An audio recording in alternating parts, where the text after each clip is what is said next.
साथियों, गोल्ड यानी सोने की खरीद एक और पहलू है जिसमें विदेशी मुद्रा बहुत अधिक खर्च होती है। एक जमाना था जब संकट आता था, कोई युद्ध होता था तो लोग देश हित में सोना दान दे देते थे।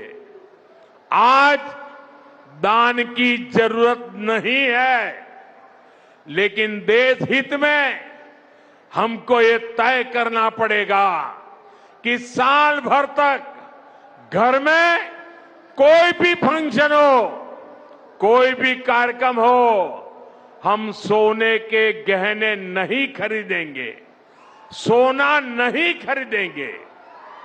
दोस्तों नमस्कार।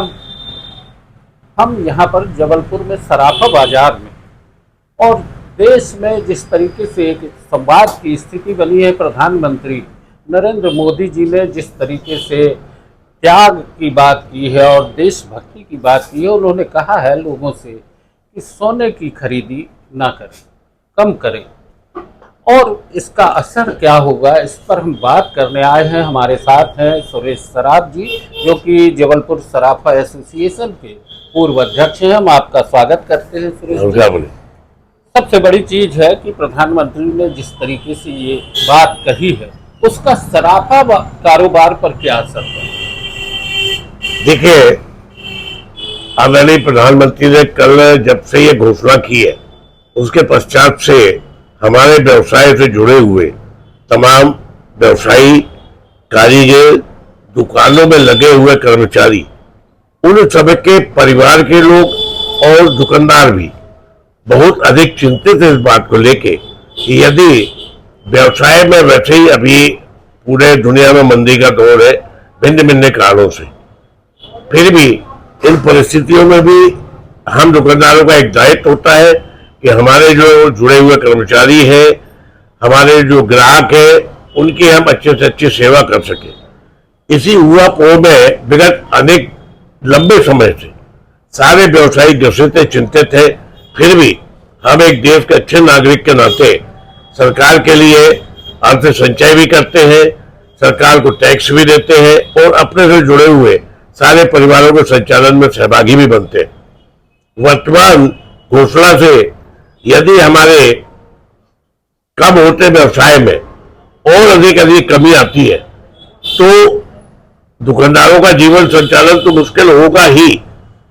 सबसे बड़ा जो चिंता का विषय है कि इस ट्रेड से पूरे हिंदुस्तान में, जैसा एक हमारे भिन्न भिन्न सर्वेक्षण और संस्थाओं का एक आंकलन है कि 3 से लेकर 4 करोड़ लोग जुड़े हुए। उन 3 से लेकर 4 करोड़ में 10% हम मान लेके दुकानदार होंगे। शेष जो लोग हैं वो टोटल इस व्यवसाय और दुकानदारों के ऊपर डिपेंडेंट है।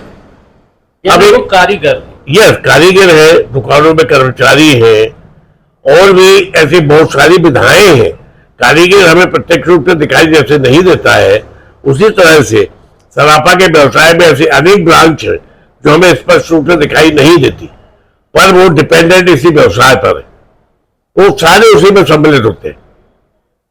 तो उन सबके लिए चिंता का विषय है, क्योंकि दुकानदार के पास जब आमदनी के साधन छीन होंगे तो वो अपने परिवार का उधर पोषण तो जैसे भी करेगा, किंतु उससे जुड़े हुए जो लोग हैं उनके सामने निश्चित है एक सीमा के बाद दुकानदार की भी क्षमताएं जहां समाप्त होंगी तो वो जो श्रेणी है वो निश्चित एक बृहद संकट में फंसेगी। आप माननीय प्रधानमंत्री जी से हम सब सराफा व्यवसायियों का ये आग्रह है कि अपनी इस घोषणा में, क्योंकि आपका कहने का जनमानस में संदेश जाता है, लोग उसको अनुसरण करने की चेष्टा करते हैं और पूर्व में इस सबके बहुत सारे प्रमाण हमने देखे भी है। तो कम से कम बाकी जो शेष चीजें हैं, लग्जरी वस्तुओं में ऐसे अनेकों अनेक चीजें जिनका यहाँ मार्केटिंग कम करके उस दिशा में प्रयत्न यदि किया जाए तो ऐसा हमारा मानना है कि उसमें भी हम असीमित विदेशी मुद्रा का बचत कर सकते हैं। ओम सोनी जी, हम आपका स्वागत करते हैं। नमस्कार। और जिस तरीके से बात चल रही थी, आपने देखा, सुरेश सराफ जी ने भी बताया। अब मुद्दा आता है कि ये सराफा कारोबार पहले कोविड के समय, फिर नोटबंदी के समय लगातार व्यापार पर असर पड़ा है। बाजार खड़ा होने की जो स्थिति बनती है वो कहीं ना कहीं ऐसी परिस्थितियों में प्रभावित हो रही है। तो अब क्या लगता है कि आप सराफा कारोबार में जो ये एक नई स्थिति उत्पन्न हुई है, इसका कहाँ तक असर जाएगा? बहुत ही ज्वलंत मुद्दा है। जब से आदरणीय प्रधानमंत्री जी ने कल ये घोषणा करी है, मैं रात में बड़ा चिंतन मनन कर रहा था कि हम लोगों का जो सराफा व्यवसाय है वो लगभग 10 साल से प्रभावित है। सबसे पहले 2016 में आपको याद होगा जब नोटबंदी हुई थी, उस दौरान भी सराफा बाजार में सबसे ज़्यादा इसका असर पड़ा, क्योंकि सारी की सारी जनता नोट बदलवाने के पीछे लग गई।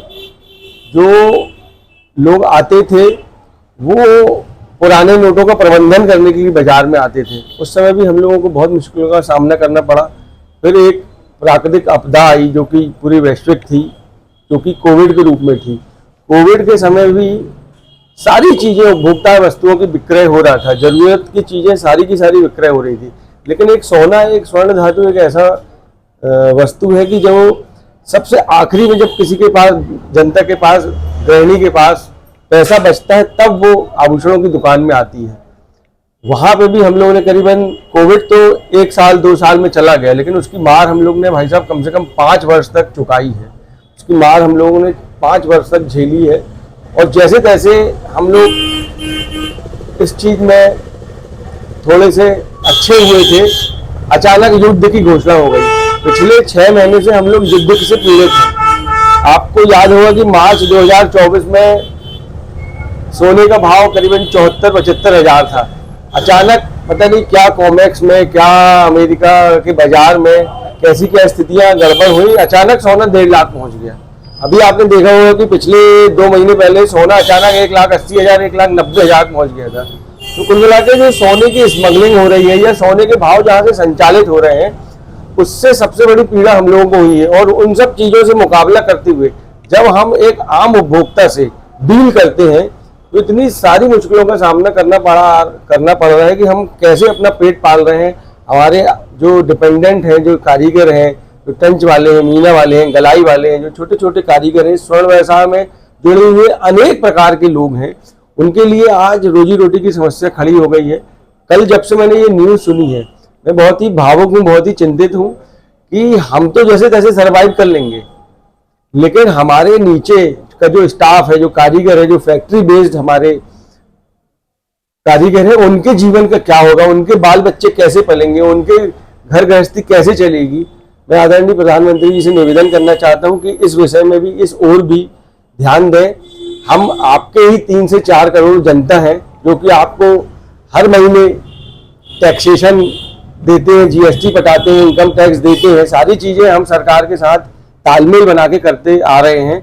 आप कुछ इसमें ऐसा विचार करें कि हमारा भी पेट पल सके, हमारे 3 से 4 करोड़ जो लोग प्रभावित हो रहे हैं वो भी इससे बच जाएं। ऐसी कोई युक्ति, ऐसी कोई योजना स्टार्ट करें जिससे हम हमारे व्यवसाय से जुड़े हुए लोगों का भी जीवन पोषण हो सके।